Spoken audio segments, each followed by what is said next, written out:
Ashwani Khurana is one of the most passionate environmentalists of our times. He is founder and president of the Karma Lakelands, a golf resort with a gated community of villas, Club Karma, and a boutique hotel, all centered around the theme eco-responsible living. His project, Karma Lakelands, is a luxury golf resort spread across 300 acres of lush green expanse and water bodies. And Karma Lakelands is a brand with a cause and believes in responsible living.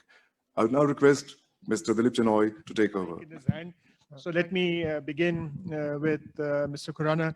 If you can make an opening statement, what would it take to take Kashmir to the next level as a preferred tourist destination?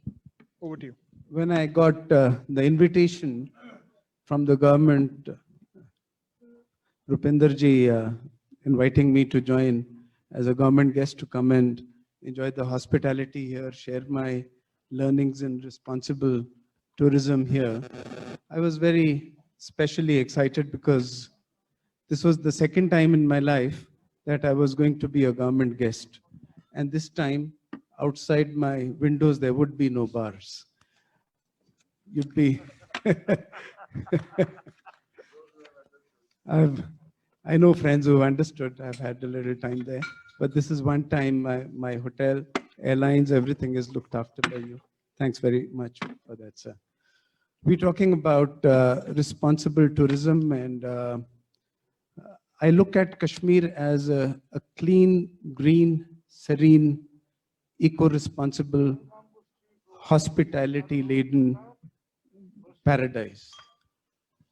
And this is what I have generally seen it to be. There are a few areas where we can get even better. I'll start with sharing my experience as we got into the coach yesterday when we landed. The first piece of welcome, the beautiful e-bus. Now, I thought I had a novel idea to share that we should have e-buses here. And there it was. And I was brought in an electric bus to the hotel. So that was wonderful.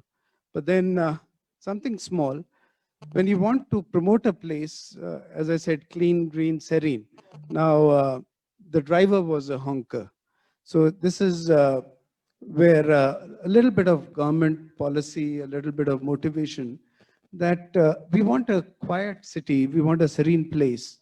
And unnecessary, senseless honking was something very small, but despite the quiet e-bus, that took away the experience. So the driver and I had a conversation, we made friends. He hasn't honked the next trips after the first one. So I'm quite happy and successful on that. Then what I wanted to share about tourism, where golf is very important to us here. Our golf course allows, for example, smoking, and there are cigarette butts all over the place. It spoils the experience. Like a lot of international golf courses, especially Karma Lakelands, Delhi, where we only keep designated spaces for smokers and not the entire fairways, because you don't want to see cigarette butts all over the place. And we want to be Switzerland standards and no litter all over the place. So that's one. Then, the too much of plastic happening, sustainable tourism needs to cut down on plastic garbage that a place generates. Mineral water bottles are a big thing.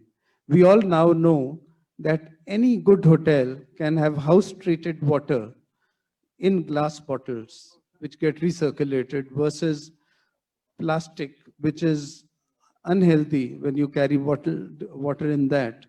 And it's not good for your health, it's not good for the health of the planet.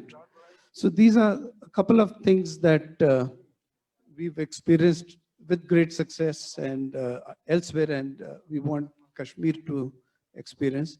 In fact, Mrs. Brar said that we'd happily have the locals interact with each other, with me. I'd like to talk to the golf course management people here at the Royal Golf Course and share our green practices that could be brought in here and learn a lot that is already being done. For example, a golf course generates about a truckload of green waste in a day. Now, this can be responsibly handled or irresponsibly neglected. And if rightly handled, the green waste and even the sewage generated, which need not go into the Dal Lake, can be used as a fusion. The garbage and the sewage, they make excellent soil energizer. I hope this is being done. If not done, there's no rocket science about it. I look forward to sharing this with the golf operations and maintenance teams. And thanks once again for having me over. There's a lot we can share, but in private one-on-one conversations. Thanks very much. Thank you very much for that, Mr. Ashwani Khurana. I think let me go to Ashraf Iqbal Sahib. That is the need of the hour. I mean, before we go in for additional infrastructure, whatever is existing infrastructure, that needs to be upgraded, and best practices should be followed in terms of so that, you know, the structure is sensitive towards the environment. Okay, so Ashwani, you know, listening to this side of the conversation, there are two comments in you since you started with the ecology bit and the environment bit. If you would, you know, I don't know if you've been to Gulmarg and Pelgam, and if you look at, let's say, even Srinagar. I've been. So how can we actually expand, improve, keeping in mind the ecology and the sustainability there? And what would you suggest that the government and the stakeholders need to look at? Small things, but they go a long way, like I just pointed out, and I repeat, if tour operators, taxi drivers are trained, guided, no honking is there, then, you know, your hotels, water is an expensive resource. So plastic bottled water versus glass bottled water. Then I'll tell you, at our convention center here, the men's rooms, urinals, they have this chemical product in the urinals, which is coated on plastic mats. Nowadays, there are these organic eco-urinal blocks. This is a bio product, and it's a completely waterless product.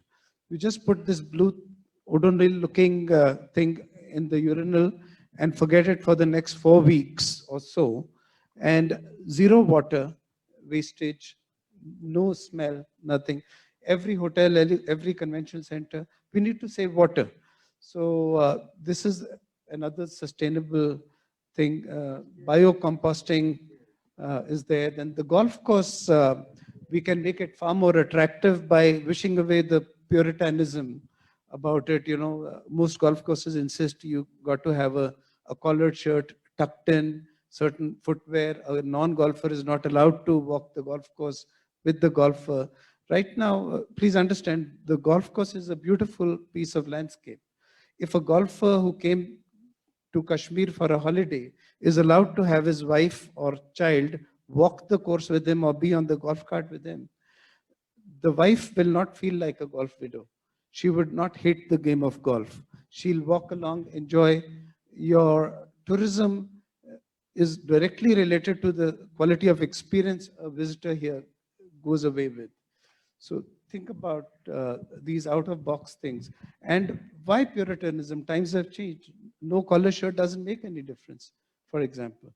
So these are a few ideas I have to share. Okay, thank you for that. It's very interesting.